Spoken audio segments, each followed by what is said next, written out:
Welcome to my YouTube channel literature and life. दोस्तों, आपका मेरे यूट्यूब चैनल लिटरेचर और लाइफ पर स्वागत है। आज इस वीडियो में मैं आपके लिए लेके आया हूँ L.A. हिल्स द्वारा लिखे गए prose principles of good writing के एग्जामिनेशन पॉइंट ऑफ व्यू से कुछ बहुत इंपॉर्टेंट शॉर्ट क्वेश्चंस। इससे पहले कि हम लोग अपने मेन टॉपिक की तरफ आगे बढ़े, थोड़ा सा हम लोग L.A. हिल के बारे में जान लें। Lawrence Hill is a Canadian novelist, essayist and memoirist. वो एक Canadian novelist, essayist and memoirist हैं। He is known for his 2000 novel the book of Negroes, inspired by the black loyalist given freedom and resulted Nova society by British after the American revolutionary war, and his 2000 memoir book Blackberry Sweet Juice on being black and white in Canada. उनको उनकी दो किताबों के लिए बहुत ज़्यादा जाना जाता है, जिसमें द बुक ऑफ निग्रोज है और दूसरी है memoir blackberry and sweet juice on being black and white in Canada.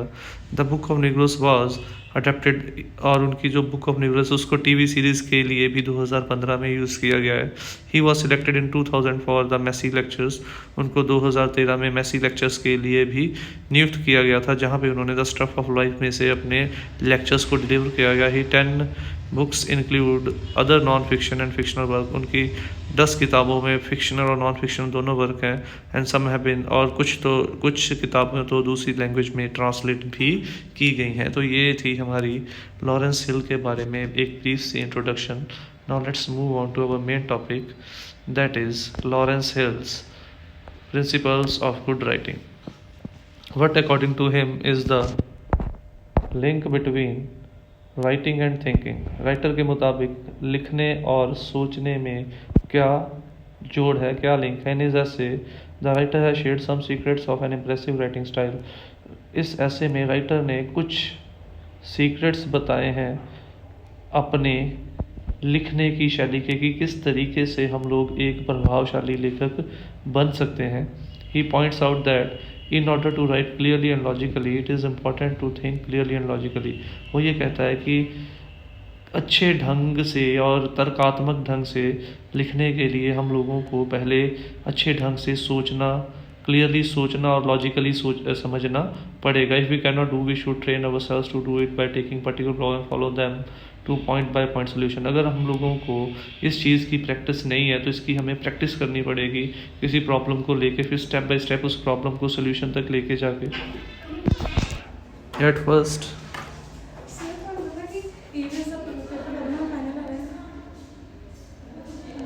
थले पता करो। At first we may find a clear step by step thinking quite difficult। इसीलिए पहले तो शायद हमें ये स्टेप बाय स्टेप थिंकिंग जो है वो बहुत मुश्किल लगेगी, but practice will improve our ability to think clearly and logically. But writer कहता है कि अगर हम लोग प्रैक्टिस करें तो वाकई में हम लोग अपनी इस एबिलिटी, सोचने और लिखने की, क्लियरली एंड लॉजिकली लिखने की काबिलियत को इम्प्रूव कर सकते हैं। What is Hill's prescription for improving one's vocabulary? Writer किस तरीके से हम लोगों को टिप्स देता है कि हम लोग अपनी शब्दकोश को या vocabulary को improve कर सकते हैं। According to the writer, if one has to increase his or her vocabulary to express his or thought in more improved and meaningful manner, the writer needs to improve his vocabulary by reading more books, newspapers and magazines। Writer कहता है कि अगर कोई अपनी शब्दावली को improve करना चाहता है ताकि वो अपने भावों को, अपने विचारों को और बेहतर और मीनिंगफुल तरीके से व्यक्त कर सके, तो उसे और किताबें और मैगज़ीन्स और न्यूज़पेपर्स या ज़्यादा से ज़्यादा चीज़ें पढ़नी पड़ेंगी अपनी वोकैबुलरी को इंक्रीज़ करने के लिए। One should also keep a notebook in which we can write down words and expression that we find new interesting. और जब हम लोग पढ़ रहे हो एक नोटबुक अपने साथ ज़रूर रखें, ताकि उस नोटबुक के अंदर हम लोग जो भी नए शब्द या एक्सप्रेशंस हम लोगों को मिलें उनको हम लोग नोट डाउन कर सकें। The use of a good dictionary can help us with exact meaning and use of word. उसके साथ साथ एक अच्छी डिक्शनरी भी अपने साथ रखें ताकि हम लोग उन शब्दों के एग्जैक्ट मीनिंग और किस तरीके से उनका इस्तेमाल करना है उसे के बारे में भी सीख सकें। While we are writing we can not think of the right word at once, it is good idea to put in another or to leave a blank. अगर लिखते वक्त हमें किसी समय किसी भाव को व्यक्त करने के लिए सही शब्द नहीं मिल रहा तो उसे वैसे ही खाली छोड़ दें या किसी दूसरे शब्द का इस्तेमाल कर लें। Later when we have finished we can go back and find exactly the right word for what we are trying to say. और जब हम लोग बाद में अपनी राइटिंग को कंप्लीट कर ले फिर हम लोग वहाँ पे जाके देख सकते हैं कि जो शब्द हमारा रह गया है उस जगह पे कौन से वर्ड को एग्जैक्टली हम लोग लिख सकते हैं। What is needed to write interestingly? In order to write interestingly and to become a successful writer, we must write interestingly। तो राइटर कहता है कि इंटरेस्टिंगली लिखने के लिए हम लोगों को पहले इंटरेस्टिंगली सोचना पड़ेगा और इंटरेस्टिंग टॉपिक्स को उठाना पड़ेगा। For this we should have full faith and interest in what we are writing. इस चीज़ के लिए पहले हम लोगों को खुद के ऊपर और अपनी राइटिंग के ऊपर विश्वास होना चाहिए कि जो हम लोग लिखने जा रहे हैं या बताने जा रहे हैं उसके बारे में हम लोगों को फुल क्लैरिटी एंड लॉजिक है। Only then we can convince the readers of our honesty. जब हम लोगों को अपनी राइटिंग के ऊपर विश्वास होगा तभी ही पाठक भी हमारी चीज़ को पढ़ के प्रभावित हो सकेंगे या कन्विंस हो सकेंगे। We can write convincingly only when we ourselves are deeply interested in our writing. We should never force our own private problem for the readers. कभी भी अपनी लिखने की शैली के अंदर अपनी प्राइवेट प्रॉब्लम्स को ना लिखें, क्योंकि people are interested only in those problem that they face and all that they can nearly face in future. क्योंकि लोग किसी की पर्सनल प्रॉब्लम से ज़्यादा उन प्रॉब्लम्स के बारे में पढ़ना या सोचना या महसूस करना ज़्यादा अच्छा समझते हैं जो प्रॉब्लम उनके साथ भी हो सकती हैं, जो एक कॉमन प्रॉब्लम है जो सभी के साथ होती है या नियर फ्यूचर में उनके साथ भी हो सकती है। They do not want to read the personal complaining and put of a writer whom we think as an abnormal crack।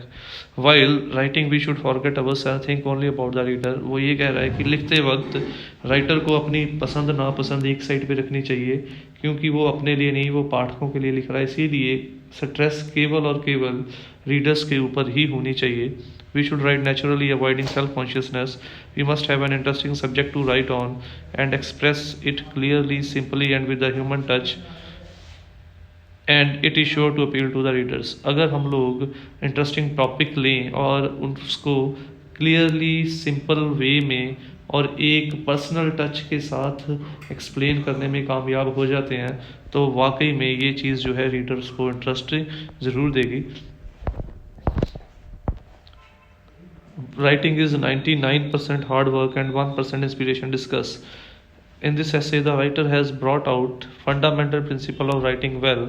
इस essay में राइटर ने कुछ ऐसे principles बताए हैं जो अच्छे लिखने के लिए हमारे लिए बहुत ज़रूरी है। Says that regular and persistent practice attention to learn to write well। वो कह रहा है कि प्रैक्टिस जो है अच्छे लिखने की वही हमें अच्छा लेखक बनाती है। We learn to write by writing। हम लोग अच्छा लिखना लिखेंगे तो ही अच्छा लिखना सीखेंगे। It is no use waiting for inspiration which will never come until we start writing. और वो कह रहा है कि तब तक हम वो लोग अच्छे लेखक नहीं बन सकते जो केवल प्रेरणा की वेट करते रहते हैं, क्योंकि प्रेरणा भी हमारे पास तभी आती है जब हम लोग लिखना शुरू करते हैं। The writer says that writing is 99% hard work and 1% inspiration। इसीलिए वो कहता है राइटिंग जो है वो 99% हार्ड वर्क है और 1% केवल inspiration. Inspiration just a starting push button. वो केवल एक स्टार्टिंग बटन का काम करती है, बाकी हमारे हार्ड वर्क का नतीजा होता है जो हमारी राइटिंग होती है। By regular disciplined hard work we can become a good writer. अगर हम लोग रेगुलर डिसिप्लिन तरीके से एफर्ट करते हैं अच्छा लिखने का तो हम लोग अच्छे लेखक बन सकते हैं। Even the famous writer who are very well read hardly got any inspiration, they develop their own style and establish their genre. यहाँ तक कि बड़े बड़े लेखकों ने भी जो अचीवमेंट्स की हैं उन्होंने भी ये अचीवमेंट्स हार्ड वर्क के साथ अचीव की हैं, ना कि इंस्पिरेशन के साथ। The writer says that if we keep our eyes and ears open we can get plenty of ideas to write about. अक्सर हम लोग ये कह देते हैं कि हमें लिखने के लिए सब्जेक्ट चूज़ करने के लिए इंस्पिरेशन चाहिए, बट राइटर के मुताबिक अगर हमारी माइंड ओपन है तो हम लोग ऐसे कई सब्जेक्ट हमारे इर्द गिर्द ढूंढ सकते हैं जिसके ऊपर हम लोग लिख सकें। Every day we should read newspaper carefully. We must keep a notebook also in which we can note down the things that we notice or idea that come to our mind when we are walking, reading a book or a magazine. हम लोगों को हमेशा अपने साथ एक notebook या diary रखनी चाहिए जिसमें हम लोग हमारे जहन में आने वाले विचारों को रख सकें ताकि बाद में हम लोग उनको एलेबोरेट कर सकें. We are also try to develop warm human understanding of people, their problem, their joys and sorrows. कोशिश करनी चाहिए कि हम लोग लोगों के साथ जोड़ के अपने आप को देखें, उनके साथ संवेदना जोड़ें, हमदर्दी रखें. We should take genuine trust in everyone we meet and every incident we see. With all these efforts we can find a lot of inspiration material for our writing where we should find nothing of interest earlier. और अगर हम लोग इस तरीके से करने में कामयाब हो जाते हैं तो हमारे पास बहुत सारा ऐसा मटेरियल आ जाएगा इंस्पिरेशन से भरा जिसको हम लोग हार्ड वर्क के साथ एक अच्छी राइटिंग में बदल सकते हैं. जहाँ पे पहले हम लोग अगर ध्यान नहीं दे रहे थे तो हम लोगों को कोई चीज़ भी काम की नहीं लग रही थी. How important is the presentation in writing? How can one present one's writing in an interesting manner? Writer कहता है कि पेशकारी हमारी लिखने की शैली में कितनी इम्पोर्टेंट है और किस तरीके से हम लोग एक इंटरेस्टिंग पेशकारी कर सकते हैं. According to the writer presentation is of great importance in writing. लेखक के मुताबिक प्रेजेंटेशन बहुत ही इम्पॉर्टेंट है किसी भी लेखक के लिए अपनी शैली को और ज़्यादा इम्प्रूव या बढ़िया बनाने के लिए. To capture the attention of the reader presentation should be very attractive and interesting. पाठकों की अटेंशन और इंटरेस्ट को कैप्चर करने के लिए प्रेजेंटेशन इस तरीके से करनी चाहिए कि उनको हमारी राइटिंग के स्टार्टिंग से ही एक इंटरेस्ट रुचि हो जाए हमारी राइटिंग के अंदर. It should be clear in its view. The very first paragraph of one's writing should clearly indicate the subject. पहला पैराग्राफ हमारा ऐसा होना चाहिए जो हमारे सब्जेक्ट के बारे में एक overview they they. Various point of views and point of view he support. जो और भी पॉइंट ऑफ व्यू आने वाले हैं जिस आइडिया को हम लोग एलेबोरेट करने वाले उसका एक ओवरव्यू पाठकों को हमारे पहले पैराग्राफ के अंदर ही मिल जाना चाहिए. The opening paragraph should arrest the attention of the reader. It should show him that what we are writing about and there is no harm in giving surprise to the reader in the opening paragraph.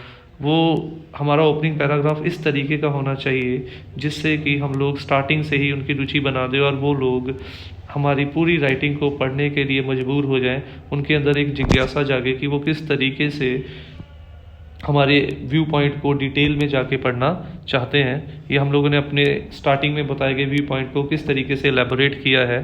The main body और our piece of writing should collect together and present idea promise in the first paragraph. और जो बाकी का हमारा main body है वो इस तरीके से हम लोगों को पेश करनी चाहिए कि जो आइडिया जो विचार हम लोगों ने फर्स्ट पैराग्राफ में दिया था उसी को हम लोग आगे एलेबोरेट करते जाएं एक सिस्टमेटिक ढंग से. We should come to the point at once. We should say what we promise to से.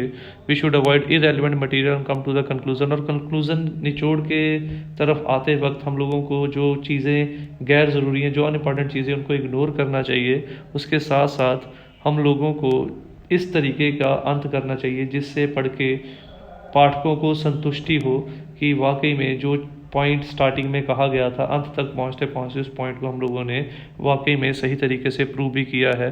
The last paragraph should bring our piece of writing to a satisfying end. The reader should have a clear idea of what we have been saying. तो इस तरीके से अच्छी पेशकारी ऐसी होती है जिससे कि स्टार्टिंग से लेकर एंड तक आते आते जो पाठकों को हमारे पहले पैराग्राफ में दिए गए पॉइंट या विचार की पूरे तरीके से क्लैरिटी हो जाती है हमारे लास्ट पैराग्राफ तक आते आते.